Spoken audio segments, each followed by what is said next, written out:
The Armani Hotel, Dubai has gone dark. The most prestigious address inside the world's most prestigious tower, designed personally by Giorgio Armani, located on floors 38 and below the Burj Khalifa, has shut down operations. The official communication says renovation. The reopening is scheduled for the final quarter of 2026. Read that timeline again. A hotel with one of the highest revenue per available room figures in the entire Gulf region has decided that the most rational financial decision is to keep its lights off through the entirety of the high season. Through Ramadan, through spring break, through every weekend that European families spend chasing winter sun, through every business conference that fills its suites at $600 a night. The Armani Hotel did not close because the carpets needed updating.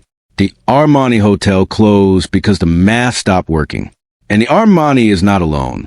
The Burj Al Arab, the sail-shaped icon that has not undergone a major restoration since it opened in 1999, has been pulled from operation for an 18-month refurbishment. The St. Regis on the Palm has suspended most services until the end of August. Atlantis Dubai has paused operations at 7 of its restaurants, including Hakkasan and Oceano. This is not a coincidence. This is not seasonal maintenance. This is a synchronized retreat by the most valuable hospitality assets in the most observed city on earth.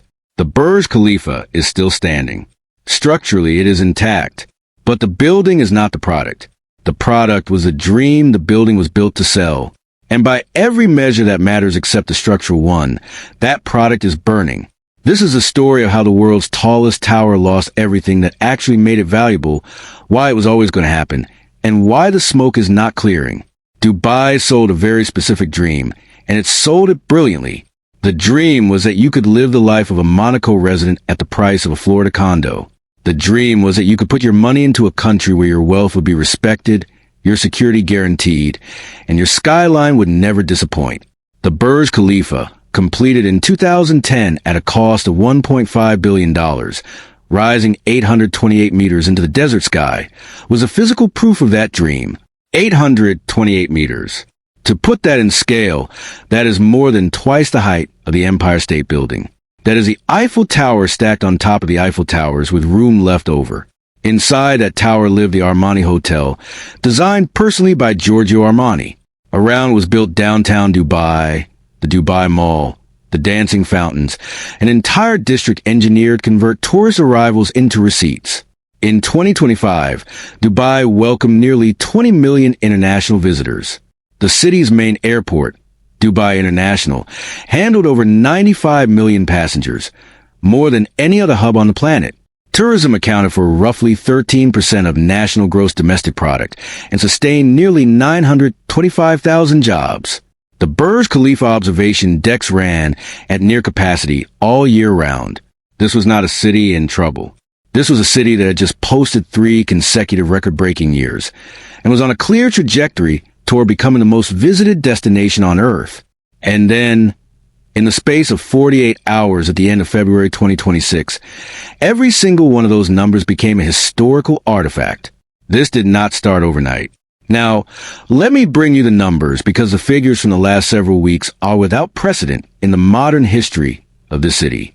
Mahmoud Maiden, chief business officer at the travel data firm Wago, told reporters that hotel occupancy across Dubai has dropped to between 15% and 20%. 15 to 20%. To anchor that number, healthy occupancy in a high-end Gulf market sits between 75% and 85% during the winter season. We are talking about a collapse of roughly 60 percentage points in 8 weeks. Hotel bookings have plummeted more than 60% since the attacks began. According to data compiled and reported by Foreign Policy, Fortune, and CNN, Dubai International Airport, which last year handled more than 95 million passengers, currently has terminals where parked aircraft outnumber moving travelers. Aviation data firm Cirium estimated that roughly 24% of all Middle East flights were grounded in the immediate aftermath. 3,000 daily flights were disrupted. 80% of scheduled departures from Dubai were canceled in the first wave. The World Travel and Tourism Council estimates the conflict is now wiping out approximately $600 million per day from Middle East tourism. $600 million per day. The council has projected that between 23 and 38 million fewer visitors may arrive in the region by the end of 2026 than were just 6 months ago. On March 31st, 2026, the Dubai government announced a $1 billion dirham relief package, approximately $272 million, to be rolled out over 3 to 6 months starting April 1st. The package defers government fees for 3 months and allows hotels to postpone the full amount of their tourism dirham obligations. Governments do not write checks of that size for a temporary slowdown. They write them for a structural emergency. And here's the data point that contradicts almost every headline you have read in the last 2 months. The Armani Hotel, the property inside the Burj Khalifa itself, has temporarily ceased operations. The reopening is planned for the final quarter of 2026. The official framing is renovation. The actual context is that the most prestigious hotel inside the world's most prestigious tower could not justify keeping its lights on through high season. The Burj Al Arab, the sail-shaped icon that has not undergone a major restoration since it opened in 1999, has been pulled from operation for an 18-month refurbishment. The St. Regis on the Palm has suspended most services until the end of August. Atlantis Dubai has paused operations at 7 of its restaurants, including Hakkasan and Oceano. This is not a tourism dip. This is a synchronized retreat by the most valuable hospitality assets in the city. Here is where the story becomes more important than the headline. At approximately 8 p.m. on Saturday, February 28, 2026, an intercepted Iranian drone struck the Fairmont on Palm Jumeirah, igniting a major fire and injuring 4 people. Within the same hour, debris from another intercepted weapon struck the lower facade of the Burj Al Arab, setting flames licking up the side of one of the most photographed buildings on Earth. The Burj Khalifa was evacuated as a precaution. Dubai International Airport sustained damage, and 4 employees were injured. A fire broke out at Jabal Ali Port, the city's main commercial sea terminal. The UAE Ministry of Defense reported that air defense systems intercepted 165 ballistic missiles, 2 cruise missiles, and more than 540 Iranian drones over the course of 48 hours. The vast majority were intercepted. But interception does not mean nothing falls. The debris falls. And on Saturday, February 28th, the debris fell on Dubai's most expensive square kilometer. Victoria Thompson, a Scottish tourist who was dining at the Fairmont when the impact occurred, told CNN that she does not know when she will feel comfortable returning to Dubai. Christy Elmer, an American business traveler from New Hampshire, told reporters that she stayed away from the windows of her hotel and listened to what she described as hundreds of explosions through the night. Louise Harley, an American tourist whose flight home was canceled, said it was her 3rd attempt to visit the region. A Pakistani taxi driver who was working the Palm Corridor when the Fairmont caught fire described his earnings as completely cut off from one day to the next. These are not abstract data points. These are the people whose Saturday evening became the moment Dubai stopped being Dubai. Cinzia Bianco, an expert on the Persian Gulf at the European Council on Foreign Relations, wrote on X in the immediate aftermath that this is Dubai's ultimate nightmare, because the city's very essence depended on being a safe oasis in a troubled region. That sentence is the entire analytical frame for what comes next. Dubai did not sell luxury. Monaco sells luxury. Dubai did not sell warmth. The Mediterranean sells warmth. Dubai sold one specific product packaged in 1,000 brochures and 1,000 Instagram captions. Dubai sold certainty. Dubai sold the promise that you could live in the Middle East without ever having to think about the Middle East. Saturday, February 28th, ended that promise. The conflict did not create Dubai's vulnerabilities. It exposed them. The impact is not uniform. It never is. Dubai is home to 237 centimillionaires and more than 20 billionaires. In 2025 alone, approximately $63 billion in wealth migrated to the emirate. For this layer, the impact of February 28th is real, but absorbable. Some have already left on charter jets. Charter flight operators reported being completely sold out for several days following the strikes. But the villas in Emirates Hills are not being liquidated. The waterfront mansions on Palm Jumeirah are not flooding the market. The ultra-wealthy treat geopolitical risk the way the rest of us treat traffic. An inconvenience to be routed around, not a crisis to be solved. They will wait this out, and many will buy at the bottom. The middle layer is where the pain is visible. The professional expat who moved her family to a 2-bedroom in Dubai Marina on the promise of tax-free salary growth and predictable schools.